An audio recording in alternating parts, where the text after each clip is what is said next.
যত অন্যের ক্ষতির প্ল্যানিং করবেন দেখবেন আপনি তত পিছনের দিকে যাচ্ছেন। যত চিল্লাবেন তত পিছনে যাবেন, যত রাগ দেখাবেন তত পিছনে যাবেন। যত অন্যের ক্ষতির প্ল্যানিং করবেন দেখবেন আপনি তত পিছনের দিকে যাচ্ছেন, পিছনের দিকে যাচ্ছেন। সেজন্য মনে রাখবেন, আল্লাহ যদি কাউকে কিছু দেয় সেটা দেখে হিংসা করেন না, বরং আলহামদুলিল্লাহ বলেন। আপনার সে বলা আলহামদুলিল্লাহ যদি রবের পছন্দ হয়ে যায়, রব তাকে যতটুকু দিয়েছে যেটা দেখে আপনি খুশি হয়েছেন, হয়তো তার চাইতে বেশি নিয়ামত আল্লাহ আপনাকে কিংবা আপনার পরবর্তী প্রজন্মকে আল্লাহ দান করবেন। সুবহান আল্লাহ আমাদের সবাইকে আমল করার তৌফিক দান করুন। জান্নাতে যেতে গেলে নেক আমলের দরকার আছে। এই জিনিসটা একটু আমরা অঙ্কটা একটু বোঝার চেষ্টা করি। নাম আমাদের ভিন্ন, এলাকাও ভিন্ন, ঘরও ভিন্ন, কিন্তু যাত্রা সবার একদিকে। যাত্রা সবার একদিকে, বিচারের কাঠগড়াও এক জায়গায়। কথা বলেন না কেন? এমনও হতে পারে হাসরের ময়দানে হয়তো দেখাও হয়ে যেতে পারে, হাসরের ময়দানে দেখাও হয়ে যেতে পারে। জান্নাতে যেতে গেলে কিছু নেক আমলের দরকার আছে না? আমরাই যে আমাদের পায়ে কুড়াল মারি, নিজেরাই দেখি। চলেন আসেন, রব বলে যে জান্নাতে যেতে গেলে ঈমানের পাশাপাশি নেক আমল লাগবে। এবার আপনি নেক আমল বিভিন্নভাবে কিছু নেক আমল জমাতে লাগলেন একটা ঘরের ভিতরে। নামাজ, রোজা, হজ, যাকাত, দান, সদকা, ভালো ব্যবহার, সালাম, অনুনয় বিনিময় করে আপনি জমাচ্ছেন ঘরে। ঠিক আছে, এটা সবার জন্য তো দরকার, ঠিক না? কারণ জান্নাতে যেতে গেলে নেক আমলের দরকার আছে না নাই? এবার আপনি আমি মনে করেন একটা ঘরে, যার যার ঘরে নেক আমল জমাচ্ছি। নবী বলছেন কোন নেক আমলে যদি রিয়া থাকে সেটা নেক আমলের ঘরে জমা হবে না। আমি মনে করছি জমছে, কিন্তু হাসরের ময়দানে যাইয়া দেখলাম অনেক নেক আমল নাই। কিরে ফেরেশতা এগুলা গেল কই? কই তুমি যে মানবকে মানুষকে দেখানোর জন্য করছিলা। এই একটা সেক্টর। দ্বিতীয় নম্বর, মানুষের গীবত বদনাম করলে নেক আমল চলে যায়। এবার আমি আমার দোষ হিসাব করছি, আপনি আপনার দোষ হিসাব করেন, টোটাল অঙ্কটা যেন মিলে। গীবত করলে নেক আমল নষ্ট হয়ে যায়, শেষ হয়ে যায়, নেক আমল আপনার চলে যায়। হিংসা করলে নেক আমল চলে যায়। অহংকার করলে নেক আমল চলে যায়। খোঁটা দিলে নেক আমল, বলে না নেক আমল, সবগুলো বাদ দেন, পাঁচটা হিসাব করেন। এবার টোটাল অঙ্কে দেখবেন হয়তো আমাদের জীবনের অনেক নেক আমল আমরাই নষ্ট করে ফেলেছি, মনে মনে এটা নিয়ত করে মানুষকে দেখানোর জন্য, মানুষ বাবা দিবে, হয়তো কোনো না কোনো ভাবে হিংসার কারণে। আর সবগুলা বাদ দিল, একটা জায়গায় সবাই আটকে যাচ্ছি, সেটা হচ্ছে অন্যের গীবত করে করে, অন্যের বদনাম করে করে, অন্যের বদনাম করে করে, অন্যের নামে কথা লাগাই লাগায় আপনার আমার নিজের নেক আমল নিজেরাই নষ্ট করে ফেলছি। কথা বলেন ঠিক কিনা? গোলাপ নীলাম, গাদা নীলাম, নীলাম রজনী গন্ধা, মনের সুখে মালা গাতিলাম সকালে সন্ধ্যা। একেবারে দেখা দাও যদি ও গো কামলি ওয়ালা, একেবার দাও যদি ও গো কামলি ওয়ালা, হাসি মুখে পড়াবো তোমায় হাজার ফুলের মালা, বলি সবাই ইয়া রাসূলুল্লাহ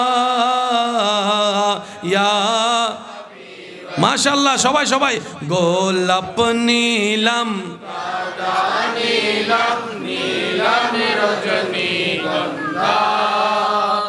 মনের সুখে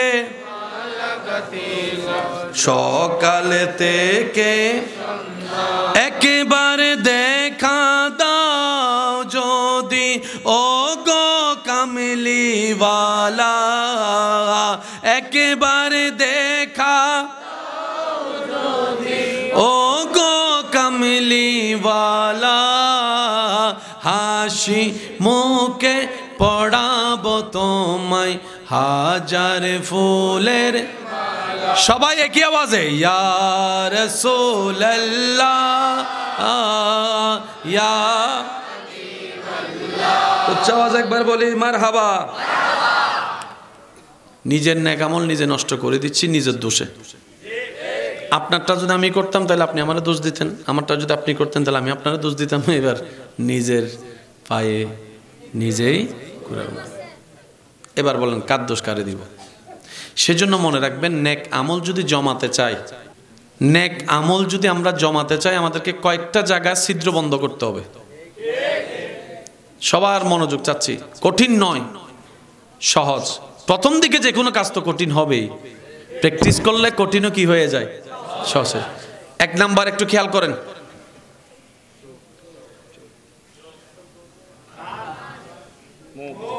এই তিনটা জায়গায় যদি একটু কন্ট্রোল নিয়ে আসতে পারেন, এই তিন জায়গার মধ্যে সবচেয়ে ভয়ঙ্কর জায়গা হচ্ছে এটা। এবার নবীজির একটা হাদিস এখানে আনলেই পুরো জিনিসটা আপনার বুঝে চলে আসবে। নবীজি বলছেন, হে আমার উম্মত, তুমি আমাকে দুইটা জিনিসের আমানত দাও, হেফাজতের জিম্মাদারি। তুমি কথা দাও যে দুইটা জিনিস তুমি হেফাজত করবা, আমি নবী তোমাকে জান্নাতের গ্যারান্টি দিলাম। কয়টা জিনিস?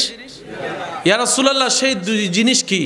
নবী বলে, তোমার লজ্জাস্থান হেফাজত করবা বলে ওয়াদা করো, আর একটা হচ্ছে তোমার জবানটাকে হেফাজত করবা বলে ওয়াদা দাও। হাসরের ময়দানে আমরা বেশিরভাগ মানুষ আটকায় যাব। বুঝাইতে পারছি কথা? বুঝাইতে পারছি? এটা সবচেয়ে মারাত্মক। সেজন্য নবী রাহমাতুল্লিল আলামিন বলেছেন, কুফফা হাজা, যে দুই একজন আমাকে ভালোবাসেন, আমি আবদার করে একটা কথা বলি, 2 সপ্তাহ প্র্যাকটিস করতে পারেন কিনা দেখেন। 2 সপ্তাহ, এই 2 সপ্তাহ যদি আপনি কষ্ট করে একটু প্র্যাকটিস করতে পারেন, আপনি এই জায়গায় এমন নতুন নতুন কিছু শান্তির অনুভব করবেন যেটা অতীতে কখনো হয়ই নাই। নবী বলছেন, উম্মত কুফফা হাজা, উসকুত, শুনো বেশি বলো কম। এবার আপনারা দেখেন, এই সমাজে যত অশান্তি আছে, ভাই ভাই, স্বামী স্ত্রী, বন্ধু বন্ধু, চাচা জেঠা বাতিজা, সমস্ত মামলা জামিলার মূলের শুরু হয়, একটু বলি না, ডিভোর্স হয় পরে, মুখ চলে আগে। দেওয়াল উঠে পরে, মুখ চলে। মামলা হয় পরে, মুখ চলে। ঘর আলাদা হয় পরে, মুখ চলে। শত্রুতা হয় পরে, মুখ চলে। বলেন না, মুখ চলে। এই মুখটা যদি কোনো রকম কন্ট্রোল করা যায়, জান্নাতের নিয়ামত তো আছে আছে, আল্লাহ চাহে তো দুনিয়াটাও আপনার জন্য জান্নাতের একটা পরিবেশ তৈরি হয়ে যাবে।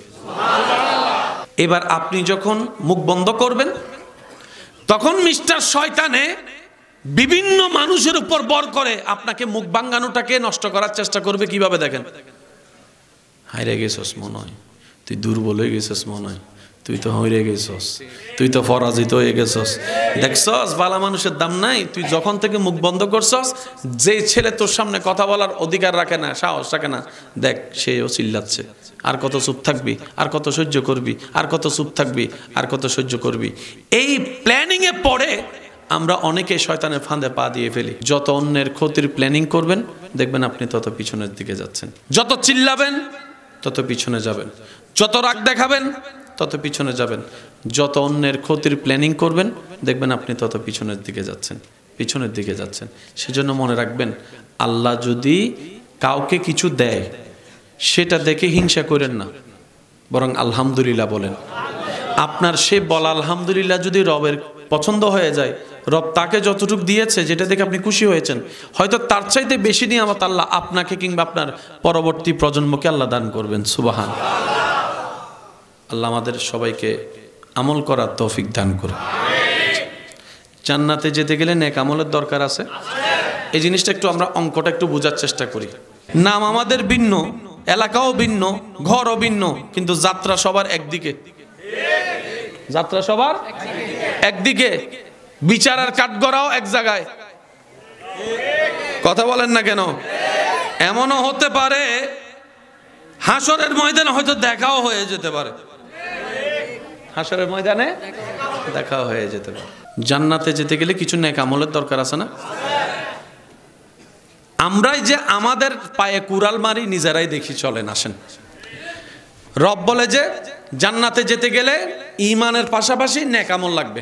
এবার আপনি নেক আমল বিভিন্নভাবে কিছু নেক আমল জমাতে লাগলেন একটা ঘরের ভিতরে, নামাজ, রোজা, হজ, যাকাত, দান, সদকা, ভালো ব্যবহার, সালাম, অনুনয় বিনিময় করে আপনি জমাচ্ছেন ঘরে, ঠিক আছে? এটা সবার জন্য তো দরকার, ঠিক না? কারণ জান্নাতে যেতে গেলে নেক আমলের দরকার আছে না নাই? এবার আপনি আমি মনে করেন একটা ঘরে, যার যার ঘরে নেক আমল জমাচ্ছি। নবী বলছেন কোন নেক আমলে যদি রিয়া থাকে সেটা নেক আমলের ঘরে জমা হবে না। আমি মনে করছি জমছে, কিন্তু হাসরের ময়দানে যাইয়া দেখলাম অনেক নেক আমল নাই। কিরে ফেরেশতা এগুলা গেল কই? কই তুমি যে মানবকে মানুষকে দেখানোর জন্য করছিলা, এই একটা সেক্টর। দ্বিতীয় নম্বর, মানুষের গীবত বদনাম করলে নেক আমল চলে যায়। এবার আমি আমার দোষ হিসাব করছি, আপনি আপনার দোষ হিসাব করেন, টোটাল অঙ্কটা যেন মিলে। গীবত করলে নেক আমল নষ্ট হয়ে যায়, শেষ হয়ে যায়, নেক আমল আপনার চলে যায়। হিংসা করলে নেক আমল চলে যায়। অহংকার করলে নেক আমল চলে যায়। খোঁটা দিলে নেক আমল, বলেন না নেক আমল, সবগুলো বাদ দেন, এই পাঁচটা হিসাব করেন। এবার টোটাল অঙ্কে দেখবেন হয়তো আমাদের জীবনের অনেক নেক আমল আমরাই নষ্ট করে ফেলেছি, মনে মনে এটা নিয়ত করে মানুষকে দেখানোর জন্য, মানুষ বাবা দিবে, হয়তো কোনো না কোনো ভাবে হিংসার কারণে।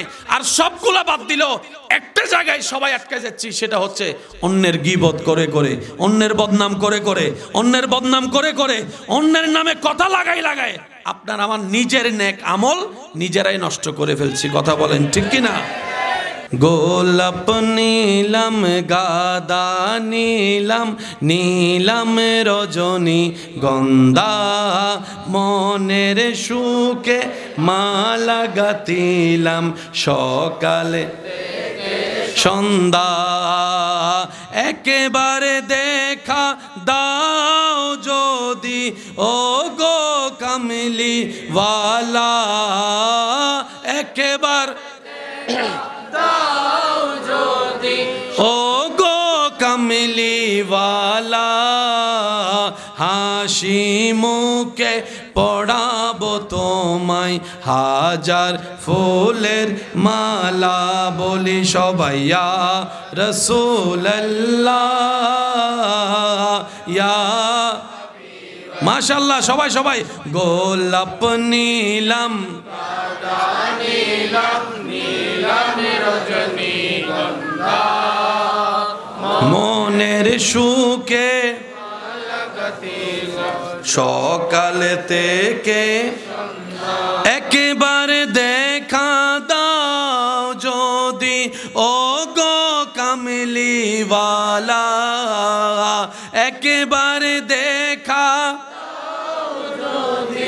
ও গো কামলি ওয়ালা, হাসি মুখে পড়াবো তোমায় হাজার ফুলের, সবাই একই আওয়াজে ইয়া রাসূলুল্লাহ ইয়া, উচ্চ আওয়াজ একবার বলি মারহাবা। নিজের নেক আমল নিজে নষ্ট করে দিচ্ছি নিজের দোষে। আপনারটা যদি আমি করতাম তাহলে আপনি আমারে দোষ দিতেন, আমারটা যদি আপনি করতেন তাহলে আমি আপনারা দোষ দিতাম। এবার নিজের পায়ে নিজেই কুড়াল। এবার বলেন কার দোষ কারে দিব? সেজন্য মনে রাখবেন, নেক আমল যদি জমাতে চাই, নেক আমল যদি আমরা জমাতে চাই, আমাদেরকে কয়েকটা জায়গায় ছিদ্র বন্ধ করতে হবে। সবার মনোযোগ চাচ্ছি, কঠিন নয়, সহজ। প্রথম দিকে যে কোনো কাজ তো কঠিন হবেই, প্র্যাকটিস করলে কঠিনও কি হয়ে যায়, সহজ। এক নাম্বার একটু খেয়াল করেন,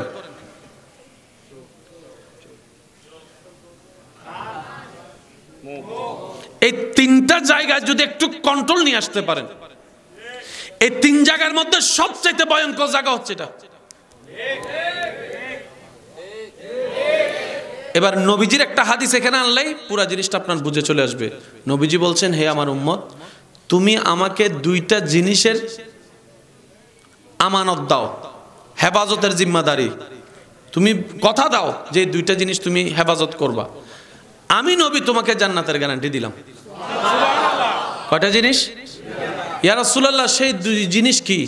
নবী বলে, তোমার লজ্জাস্থান হেফাজত করবা বলে ওয়াদা করো, আরেকটা হচ্ছে তোমার জবানটাকে হেফাজত করবা বলে ওয়াদা দাও।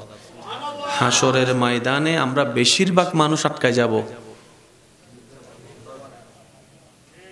বুঝাইতে পারছি কথা? বুঝাইতে পারছি?